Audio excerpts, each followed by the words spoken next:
Bonjour à tous, aujourd'hui on va suivre un tutoriel pour remplacer l'écran standard sur un iPhone 7 Plus. Donc il s'agit de l'écran qui n'est pas prémonté, qui comprend juste la vitre tactile et l'écran LCD. Vous retrouverez en commentaire de la vidéo le lien direct vers le produit.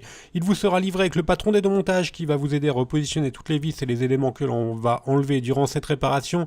N'oubliez pas de commander le kit d'outils spécial iPhone 7 Plus. Il en vente sur le site internet à partir de 7,90 €. Vous retrouverez également le kit de réparation qui comprend en plus de la pièce détachée, le kit d'outils, le joint d'étanchéité, également le patron en version adhésif. En commandant ces pièces sur notre site internet, vous bénéficiez d'une assistance technique gratuite par chat, par téléphone et par email, et vous bénéficiez également de 10% de remise avec le code YouTube. C'est une réparation qui est assez facile, la difficulté n'était 3 sur 5, il faut compter environ 30 minutes pour réaliser cette réparation. Pour vérifier que vous avez bien un iPhone 7 Plus, il vous suffit de vous rendre dans les réglages de votre téléphone et de vérifier que votre numéro de modèle corresponde bien à A1661 ou A1784. Et on va commencer tout de suite par le démontage. On va enlever les deux vis Pentalobe qui sont notées A1 et A2 sur le patron des démontages. Pensez bien repositionner chaque vis sur le patron des démontages qui est offert avec votre commande afin de ne pas les intervertir, chaque vis étant quasiment différente sur l'iPhone 7 Plus. Ensuite, si votre vitre est cassée, vous pouvez placer le sticker qui va vous aider à bien positionner la ventouse afin que celle-ci adhère correctement sur la vitre. Le sticker il est offert avec votre écran. Ensuite, on n'a plus qu'à appliquer la ventouse juste au-dessus du bouton Home. On va tirer sur la ventouse jusqu'à l'apparition d'un jour entre la vitre et le châssis. Ensuite, on va faire glisser le médiator entre la vitre et le châssis sur la partie gauche. Alors attention, sur la partie droite, vous avez les nappes de l'écran qui sont juste qui affleurent sur le côté. Donc, il ne faut pas rentrer le médiator trop profondément derrière l'écran afin de ne pas sectionner les nappes de l'écran. On fait de même également sur la partie basse. Ensuite, on n'a plus qu'à ouvrir l'iPhone tout simplement sur la gauche, de la gauche vers la droite. Il va s'ouvrir comme un livre. On va maintenant pouvoir déconnecter le bloc écran qui reste bien sûr connecté sur la carte mère. Pour cela, c'est très simple. On va retirer la plaquette métallique qui est notée dièse 1 et qui est maintenue par les vis qui sont notées de B1 à B4 sur le patron d'aide au montage. Ce sont des vis Triwing. Donc c'est une nouveauté, depuis l'iPhone 7, on retire les 4 vis Triwing avec le tournevis qui est inclus bien sûr dans le kit d'outils. Et on n'a plus qu'à retirer la plaquette métallique qui est notée dièse 1 et on va déconnecter ensuite les deux nappes de l'écran, donc la nappe de la rallonge Home et la nappe de l'écran LCD qui gère également le tactile. On va s'intéresser à la partie haute du téléphone. On va retirer toutes les vis qui sont notées F, donc de F1 à F3. Ce sont encore des vis Triwing. Et ces vis maintiennent la plaquette métallique qui est notée dièse 2, qui vient maintenir la nappe de la caméra avant. Donc la nappe FaceTime, qui est la nappe qui est complètement en bas à droite. Et on va déconnecter cette nappe et on va bien sûr enlever l'écran. On va s'intéresser à la partie de l'écran. On va devoir récupérer tous les éléments de l'écran pour remettre note sur le nouvel écran. On va commencer par la partie haute du téléphone. On va retirer toutes les vis qui sont notées de C1 à C5. Ce sont des vis cruciformes. Donc ces vis maintiennent la plaquette métallique qui maintient elle-même l'écouteur de l'oreille et la nappe de la caméra avant, qui comprend également les capteurs de luminosité et proximité. Une fois qu'on a enlevé ces vis, on retire la plaquette notée dièse 5, on va faire pivoter la caméra de la droite vers la gauche. On enlève l'écouteur de l'oreille qui fait également office de haut-parleur et toujours avec la pincette, on va décoller le capteur de proximité et luminosité et ensuite on va passer la pincette sous les 4 petits picots en cuivre pour décoller la nappe de la caméra avant. Voilà, on retire la nappe de la caméra avant. Éventuellement, vous pouvez récupérer également les clips des caméras et des capteurs de proximité et luminosité si l'écran que vous avez acheté n'est pas pourvu de ces clips. On s'intéresse maintenant à la partie basse de l'écran, la nappe et le bouton Home. La nappe elle est maintenue par une plaquette métallique qui est vissée par les vis qui sont notées de D1 à D4 et ce sont des vis Triwing. Donc on utilise le tournevis Triwing pour enlever les vis. Alors il faut savoir que la nappe du bouton Home, elle est propriétaire sur l'iPhone, donc vous êtes obligé de récupérer votre nappe Home d'origine. Ensuite, on enlève la plaquette métallique avec la pincette. Alors on va devoir maintenant déconnecter la nappe. Alors là, on a fait un petit arrêt sur image pour bien vous expliquer comment il faut procéder.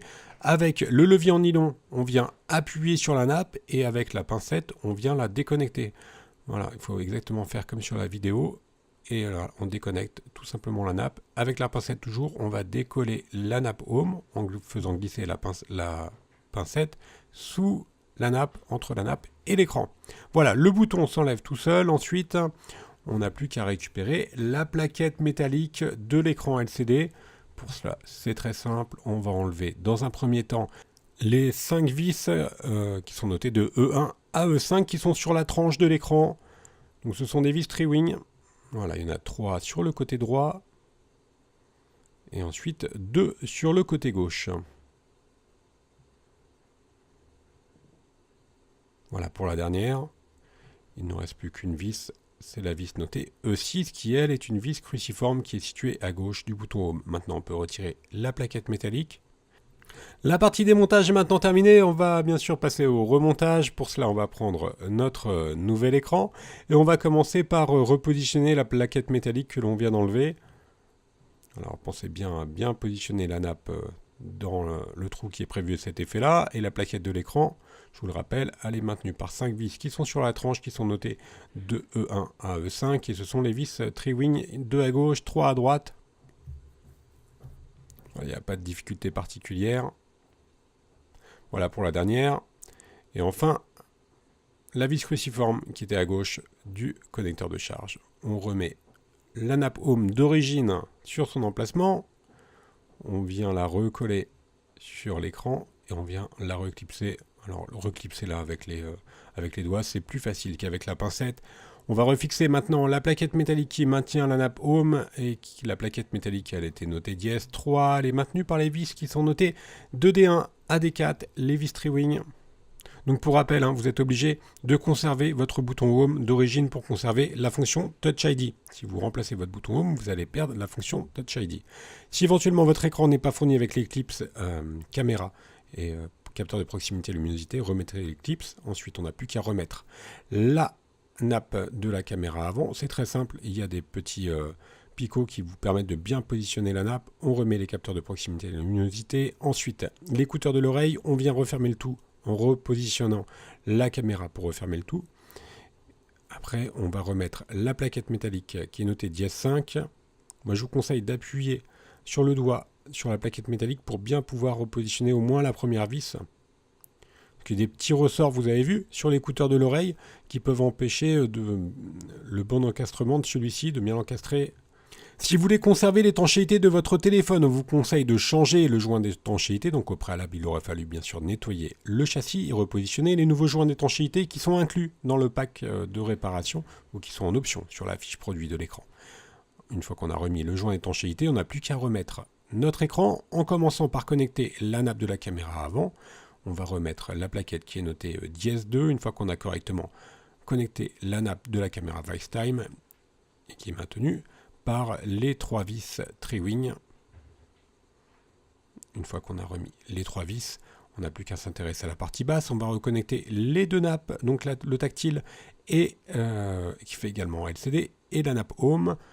Et on va remettre la plaquette métallique notée dièse 1 qui est maintenue par les vis qui sont notées. De B1 à B4, toujours des vis Triwing. Alors faites attention à ne surtout pas intervertir ces 4 vis-là. Voilà, pour la dernière vis, on n'a plus qu'à refermer l'écran.